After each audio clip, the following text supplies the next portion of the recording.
Hello बच्चों। यहां लिखा है thick walled hollow sphere has outer radius r. It rolls down an inclined plane without slipping. Without slipping है मतलब जो टोटल एनर्जी होगी वो हम लोगों के पास कंजर्व्ड होगी। Clear. Its speed at the bottom is v if inclined plane is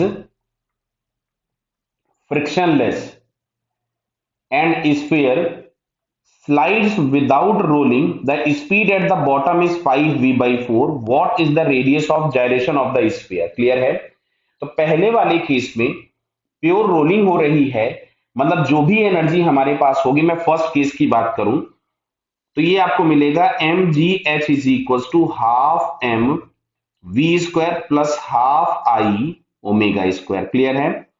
तो यहां से हम इसको लिख सकते थे M G H is equal to half M V square plus half I, और रेडियस ऑफ जायरेशन के टर्म्स में हम आई को लिखते हैं M into K square. Generally हम जायरेशन रेडियस जो होती है उसको हम के से डिनोट करते हैं, एम के स्क्वायर। अब देखो यहाँ पे रेडियस ऑफ जायरेशन होता क्या है, तो किसी भी अरेंजमेंट को या किसी भी सॉलिड रिजिड बॉडी को अगर हम एक पॉइंट मास से रिप्लेस करना चाहें, तो पॉइंट मास से रिप्लेस करना चाहे और इस तरह से हम उस पॉइंट मास को प्लेस करें कि उसका पॉइंट मास का मोमेंट ऑफ इनर्शिया उस रिजिड बॉडी के बराबर आ जाए, तो पॉइंट मास का मोमेंट ऑफ इनर्शिया होता है M K square. Clear. Into omega square, तो ओमेगा की जगह पे यहां पे हम लोग लिख देंगे V square by R square, because pure rolling हुआ था। ये फर्स्ट केस की कहानी हो गई।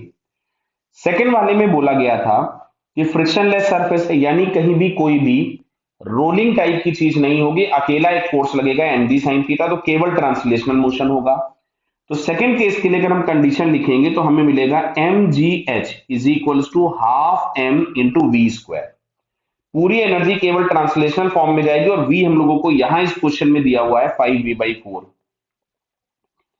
यहां से हमने लिख दिया 5v/4 का होल स्क्वायर। अब हमको दिख रहा है कि इसकी लेफ्ट हैंड साइड दोनों की सेम है, तो राइट हैंड साइड भी सेम होगी।